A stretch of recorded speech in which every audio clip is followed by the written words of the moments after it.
Dneska ti představím 5 druhů podestýlky vhodných k vermikompostování a pomůžu se ti rozhodnout, který z nich je nejvhodnější pro tebe a tvoje žížaly. Na konci videa ti jako bonus prozradím, jaké benefity ti přinese správné používání podestýlky. Čau, já jsem Vodma. Žížaly mě baví chovat už 13 let. A nejenom, že tím získám skvělé přírodní hnojivo, které úplně zázračně působí na moji úrodu na zahradě, ale zároveň taky nevyhazuju zbytky do popelnice a tím nekončí na skládce. Ale než se vrhneme na první druh podestýlky, tak trochu teorie. Co to vlastně podestýlka je, k čemu slouží a jaké vlastnosti by měla mít? Podestýlka je pro žížaly jako útulný domov. Je to organický materiál bohatý na uhlík, který žížaly prostě milují. Proč je ten uhlík ale tak důležitý? Funguje jako palivo pro miliony mikroorganismů, které rozkládají organický odpad. A když se k tomu přidá ještě dusík z ovozu a zbytků, mikroorganismy se množí jako o život. Tato kombinace uhlíku a dusíku vytváří ideální prostředí pro kompostování a připravuje žížalám bohatý stůl plný chutných zbytků. Správná podestýlka je klíčem k tomu, aby tvoje žížaly byly šťastné a pracovité. Jaké jsou tedy nejdůležitější vlastnosti podestýlky? Je to jejich domov a úkryt, poskytuje jim bezpečné a tmavé prostředí. Je to zdroj potravy, poskytuje jim potravu, proto je nutné podestýlku občas doplnit. Neutralizuje pH, pomáhá s vyrovnáním pH. Reguluje vlhkost. Díky své nasákavosti je schopna pojmout přebytečnou vlhkost z rozkladu ovozu a zbytků a tím udržuje správnou vlhkost ve vermikompostéru. A jako poslední vzdušnost umožňuje cirkulaci vzduchu. Podestýlka je tedy pro žížaly naprostý základ. Je to jejich domov, spíš i hřiště v jednom.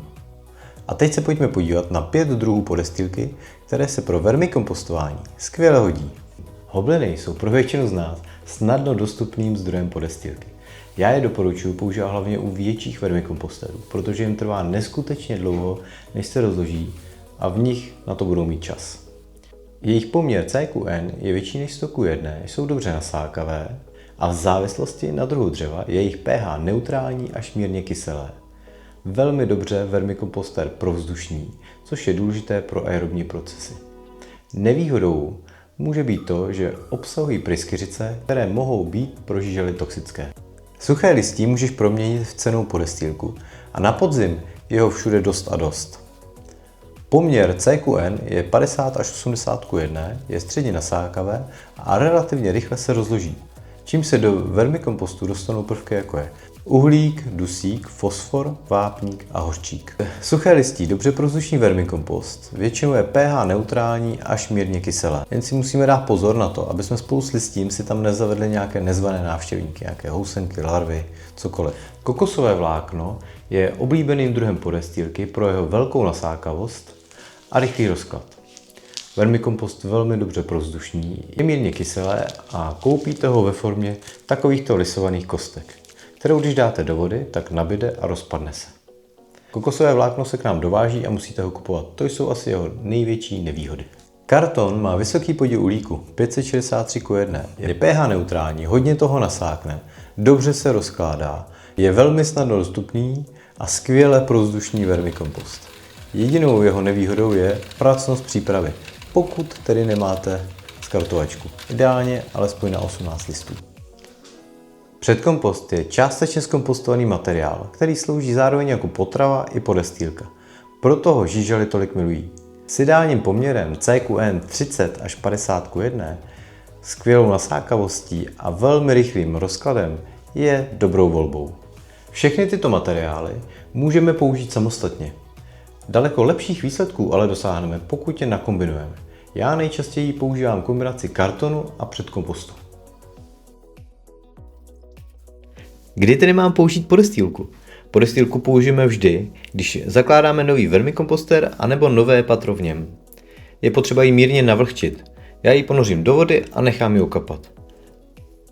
Pak vytvořím vrstvu cca 10 až 15 cm vysokou, do které následně vypustím žížaly.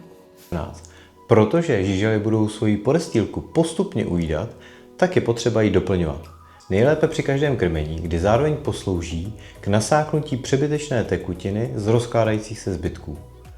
Množství podestýlky by mělo korespondovat s množstvím potravy, nebo dokonce jí přidat i to o trochu více. A jaké jsou další benefity používání podestýlky? Pokud ovozel zbytky celé zakryjeme například kartonem, zabráníme tím různým muškám, aby z nich měli večeři. Díky doplnění suché podestýlky nedojde k přemokření vermikompostu a tím zabráníme anaerobním procesům.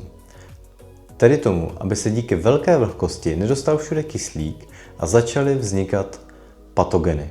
Jednoduše řečeno, nestane se z toho bláto a nebude to smrdět. Díky prostředí bohatému na mikroorganismy budou ovozelé zbytky přímo mizet před očima. Díky tomu spotřebujete více odpadu a budete mít více vermikompostu. Prostě vám vermikomposter bude fungovat správně a žíželám se tam bude dařit dobře.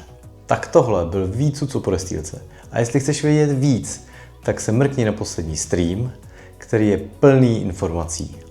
Pokud si myslíš, že už toho víc o podestýlce vědět nepotřebuješ, tak je ti to na nic, pokud nebudeš dělat tohle.